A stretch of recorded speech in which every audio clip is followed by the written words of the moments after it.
Multi-cloud governance is one of the hardest problems in infrastructure. Every cloud provider has its own identity system, permission model, and audit trail, and none of them talks to each other. Spacelift gives you a single orchestration layer to solve this. It connects to your cloud providers using short-lived credentials, organizes your infrastructure with spaces and granular role-based access control, enforces policies with OPA, detects drift across all of your cloud providers, and gives you unified audit trails. Today I'm going to walk you through how all of this works.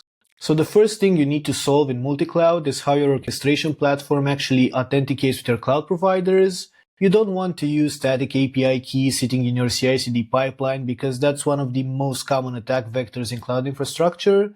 And Spacelift has a solution for that. It handles this with native cloud integrations for AWS, Azure, and GCP, all using short-lived and dynamic credentials. Every time a Spacelift run executes, the platform requests temporary credentials from the cloud provider. Those credentials are only valid for the duration of the run, so even though they were somehow intercepted, they expire in a couple of minutes, so they don't have a big security risk. Now, once you've connected to your cloud providers, you need a way to organize everything, and Spacelift uses a concept called spaces.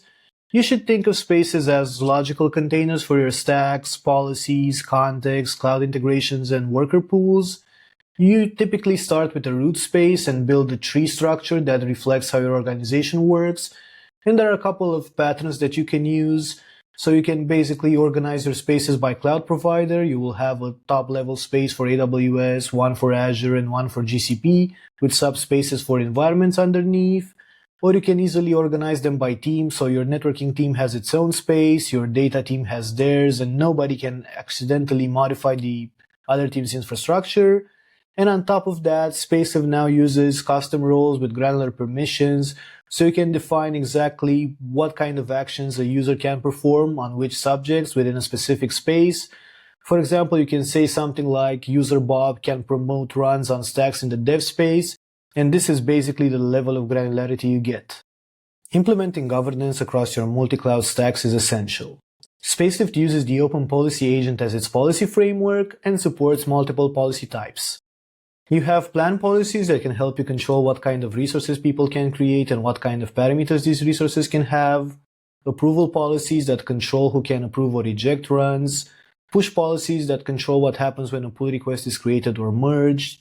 Notification policies that control where alerts go, and trigger policies to implement cross-stack dependencies. Even though the Rego language is kind of hard, you don't need to write everything from scratch. Spacelift offers a policy library with built-in policies that you can easily import and then customize for your organization. Another important thing that you should implement for multi-cloud is drift detection. The first and most important thing to understand is that drift is actually inevitable. Manual changes happen, and they happen in every cloud provider. And Spacelift drift detection actually runs on a schedule that you define, and it doesn't care which cloud provider you're using. It detects the changes that were made outside of your deployment process, and it can actually help you automatically remediate it by reverting to the state you have in your VCS. Private workers are actually a key feature of Spacelift's compliance offering. By default, in the SaaS version, Spacelift executes runs on a managed public worker pool, and this works very well for many teams, but organizations in regulated industries often need more control over where their infrastructure runs.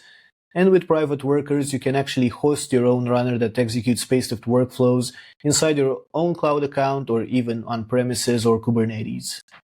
And finally, to implement multi-cloud successfully, you need an audit trail, so Spacelift records every change, action, and event across all of your multi-cloud stacks. For compliance frameworks such as SOC 2, HIPAA, or GDPR, you need to actually demonstrate who changed what and when. And instead of trying to stitch together audit trails from 3 different cloud providers, you will have a single source of truth by using Spacelift's built-in audit trail.